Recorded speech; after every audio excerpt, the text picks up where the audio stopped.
the last video we made this card by using the Simmons's October stamp kit, and that is Nutty for You and these stamps.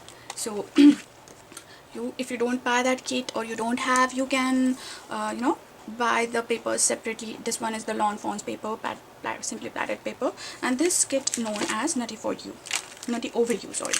So now what I did is, there is a big scroll and the smaller one, so I just took one paper, that is watercolor paper, and I use this with my watercolor paper, and I stamped these squares in orange like my last project, and I use this bright Tangelo archival ink which came in the kit for that. And the simple things here, I'm making the curves here where these squirrel are stand, because otherwise they look like they are floating in air. And like my last project, I'll add a little bit of white dot to pop up their eyes.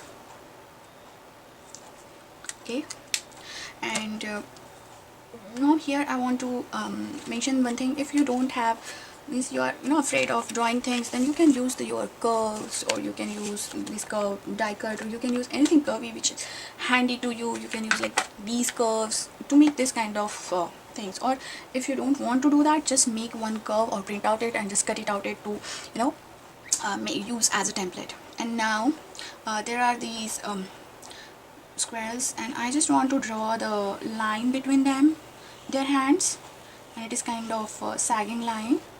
And after that, there is one stamp which came in the kit, and that one is this thank you for everything. So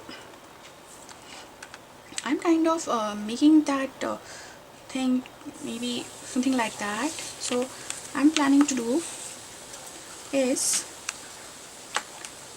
I'll just manipulate a little bit this stamp so it will give the curvy effect. I hope I'll do that properly on this. I don't know how to do that thing in Misty. So first of all, I'll straighten it up, and then I have these 2 points. I hope you can see on the camera here. So I have these 2 points, and for that I'll use my masking tape to see that this one is the second point, and I'll just bring it down and down and down, and then again I'll put that here.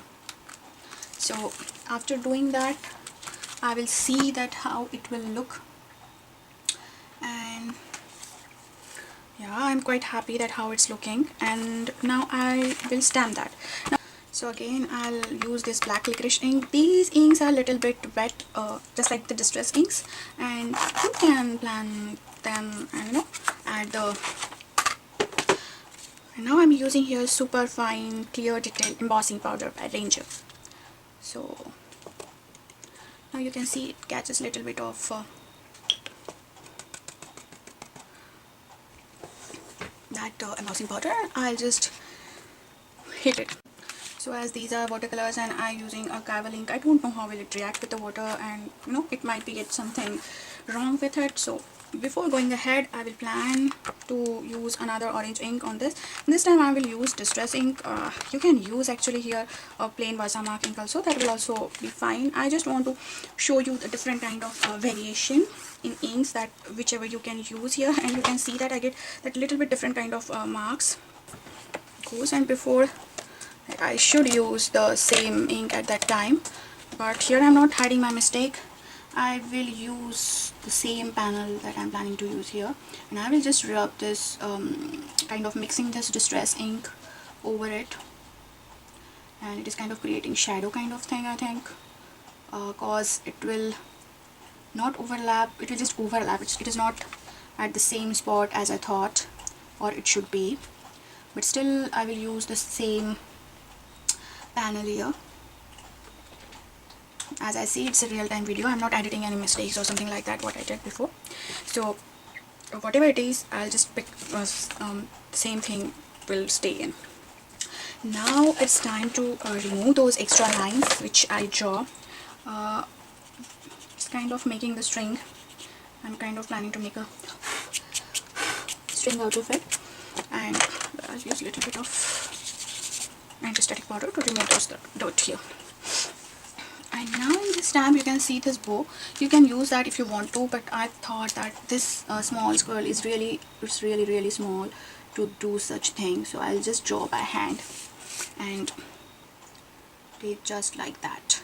Because I want to do watercolors, I'm planning to use a pearless watercolor here, and I will do the whole process.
Now for just adding a little bit of interest, I want to spread it with some mini mister, and I add a little bit of gold in this, and I'll just spread a little bit here and there, and I'll put this panel for drying whole night, and then I'll work for the remaining card.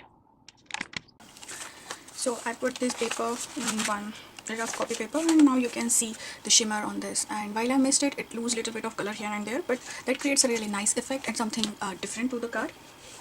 Now I'm planning to use this orange cardstock which came in this kit.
So this complete today's card, and for creating this background, you can see I use these flowers and stems for leaves from this atom foliage, and it have a little bit of sparkle cause of that mist.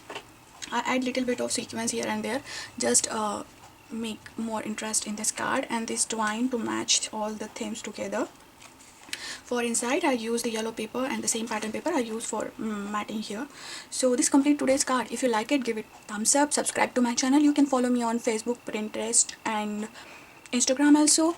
And if you have any kind of question, please leave me in comment box. I'll try to answer it.